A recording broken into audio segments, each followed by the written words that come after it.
Hello everyone, मैं आप लोगों के लिए लेकर आया हूं एक बहुत प्यारी सी इंफॉर्मेशन। जी हाँ, याद रखिएगा। और ये गजब तरीके की आप लोगों के लिए क्या रहने वाली है, वैकेंसी रहने वाली है। तो क्या इसके अंदर आप लोगों का मामला रहेगा, उसके बारे में हम यहाँ चर्चा करने वाले हैं। चर्चा का जो विषय रहेगा वो बड़ा शानदार और जानदार रहेगा कि ये जो वैकेंसी आप लोग देख पा रहे हैं, ये वैकेंसी आपकी किसकी है। तो मैं आपको बता देना चाहता हूँ sir, that is the SSB की वैकेंसी आई है, सीमा सुरक्षा बल। क्या बोला गया है सर? सीमा सुरक्षा बल की यहाँ पर वैकेंसी जो है वो जारी हुई है। सभी जानकारियां जानेंगे, कौन एलिजिबल है, कौन नहीं है, क्या कर सकता है, क्या क्राइटेरियाज है, सारी चीज। सबसे पहले बात करूं सर, जो SSB सीमा सुरक्षा बल के द्वारा जो वैकेंसी निकाली गई है वो निकाली गई है किस नाम से? तो आपका जवाब ये होगा, that is the SI staff nurse. बोले तो सब इंस्पेक्टर स्टाफ नर्स की यहां पर पोस्ट रहने वाली है। सर यहां पे बात ये आती है कि दैट इज द जो टोटल नंबर ऑफ पोस्ट है, क्या है sir? Total number of post जो रहेगी वो कितनी होगी हमारे पास? तो आप कहेंगे टोटल नंबर ऑफ पोस्ट हमारे पे रहने वाली है कितनी? तो आप कहकर चलिएगा वो रहेगी सर हमारे पे 10।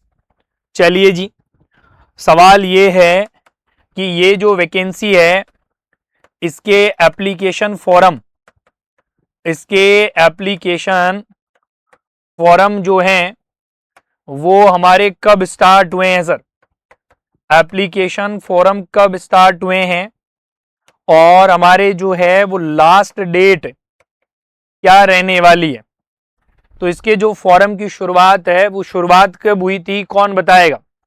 तो याद रखिएगा सर, लेटेस्ट ही वैकेंसी आई है और इसके फोरम की जब शुरुआत की हम बात करें तो वो याद रखना आप लोग 21 मार्च क्या रहने वाली है साथियों? 21 मार्च से इसके फोरम शुरू होकर 20 अप्रैल तक इसके फोरम जो हैं वो रहने वाले। 21 मार्च से शुरू होकर 20 अप्रैल तक इसका जो फोरम है वो फोरम यहाँ पे रहने वाला है। आपको क्या करना पड़ेगा सर यहाँ पर? तो याद रखिएगा, ऑनलाइन जो है वो फॉर्म आपको सबमिट करना है भाई। ऑनलाइन आपको फॉर्म क्या करना होगा? सबमिट करना होगा। चलिए जी, नेक्स्ट अपन बात करते हैं अगले यहाँ पर, दैट्स वेरी इंपॉर्टेंट। सर यहाँ पर जो है वो फोरम की फीस क्या रहेगी? तो फोरम की फीस जो है, अगर कैंडिडेट कैसा है भैया, कैंडिडेट जनरल कैटेगरी का है, कैंडिडेट OBC कैटेगरी का है, कैंडिडेट EWS कैटेगरी का है, तो उसके लिए फोरम फीस जो है वो केवल 100 रुपए है। और इसके अलावा अदर कैटेगरी के जो कैंडिडेट हैं उसकी कोई भी फीस नहीं लगेगी। अदर कैटेगरी का जो कैंडिडेट है उसकी कोई भी फीस नहीं लगेगी, बोले तो नो फीस, एक भी रुपया इसका नहीं लगेगा। क्लियर है बातें? बहुत बढ़िया। नेक्स्ट देखो सर, अगली जानकारी आप पे, अगली जानकारी ये है कि सर इसके अंदर जो है वो एज लिमिट क्या है? एज लिमिट क्या रखी गई है? तो बताना चाहूंगा 20 से लेकर 40 साल की उम्र के लोग इससे फॉर्म को अप्लाई कर सकते हैं। नेक्स्ट आपसे जानकारी ये है कि यहां पर जो है वो एग्जाम का पैटर्न, सवाल ये दिमाग में बज रहा है सर बार बार, एग्जाम का पैटर्न क्या रहेगा? तो भैया 3 दौर में इसका पेपर होने वाला है, मतलब 3 तरीके से चीजें बनेगी यहाँ। सबसे पहले आप लोगों का यहाँ पर होने वाला है फिजिकल टेस्ट, सबसे पहले होने वाला है फिजिकल टेस्ट।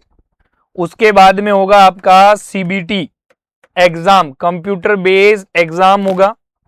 और उसके बाद में आपका होने वाला है मेडिकल टेस्ट।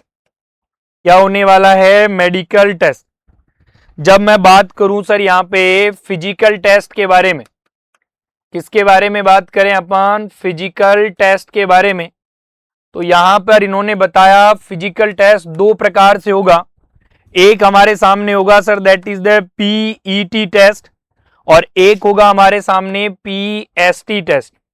जो PET टेस्ट होता है that is the physical efficiency test, जिसके अंदर क्या आती है आपकी रनिंग और भागदौड़ सब आ जाएगी। सिंपल भाषा में कहूं तो भागदौड़ सब आएगी। जो कि हमारे लिए नहीं है ये, तो हमारे लिए इसके अंदर ये नहीं होगा सर। फिजिकल स्टैंडर्ड टेस्ट होगा, क्या होगा, नर्सिंग एसआई के लिए क्या रहने वाला है, तो आपको मैं बता दूं सर, ये हमारा बनेगा that is the physical standard test जो है वो रहेगा।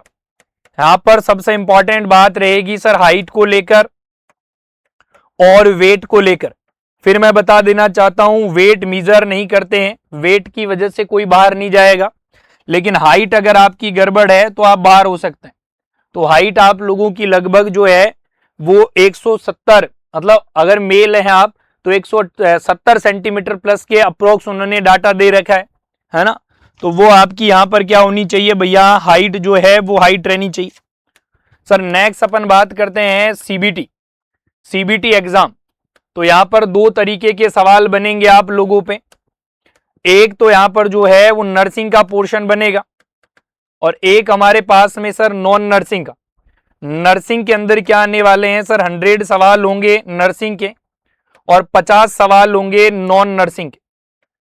आगे ध्यान से सुनना, यहां पर जो पासिंग मार्क्स रखे गए हैं, यहां पर जो पासिंग मार्क्स रखे गए हैं वो 50% मार्क्स होने चाहिए आपके ईडब्ल्यूएस, ओबीसी और जनरल कैटेगरी का, और 45% रखा गया है एससी, एसटी और रिमेनिंग है जो आपकी कैटेगरी है उनके लिए, जो रिमेनिंग आपकी कैटेगरी है उनके लिए। सर कुछ बच्चों के दिमाग में ये भूत घुस गया कि इसको केवल जीएनएम वाले भर सकते हैं। सर जीएनएम वाले भी भर सकते हैं और बीएससी वाले भी भर सकते हैं। अगर आपने जीएनएम करी है 2008 के पहले, तो याद रखना 2008 के पहले जीएनएम करी है तो आप पे 3 साल का डिप्लोमा होगा। अगर आपने 2008 से लेकर 2016 के बीच में किया है तो डिप्लोमा और डिग्री जो है आपकी वो लगा सकते हो, और 16 के बाद में अगर आपने करा है तो चाहे फिर आप बीएससी नर्सिंग के रहे हों और चाहे आप जीएनएम के रहे हों, आप एलिजिबल क्राइटेरिया में आएंगे। क्लियर बात, यस और नो। सवाल ये है कि सर रजिस्ट्रेशन आपका किसी भी स्टेट काउंसिल से हो चाहे फिर आपका इंडियन नर्सिंग काउंसिल से, ये रजिस्ट्रेशन आपके पास वैलिड होना चाहिए। तो भैया एक प्यारी सी वैकेंसी गजब तरीके की आप लोगों पे है, और मैं कहना चाहूंगा एक इतनी अच्छी वैकेंसी है कि बढ़िया चांस है जहां आप अपने आप को देश की सेवा में हित में जारी कर सकते हैं। तो ये संपूर्ण जानकारी एसएसबी सीमा सुरक्षा बल के बारे में, उम्मीद है आपको समझ में आई होगी और आप अपने साथियों को भी इसको शेयर कर देंगे। Thank you everyone, all the best.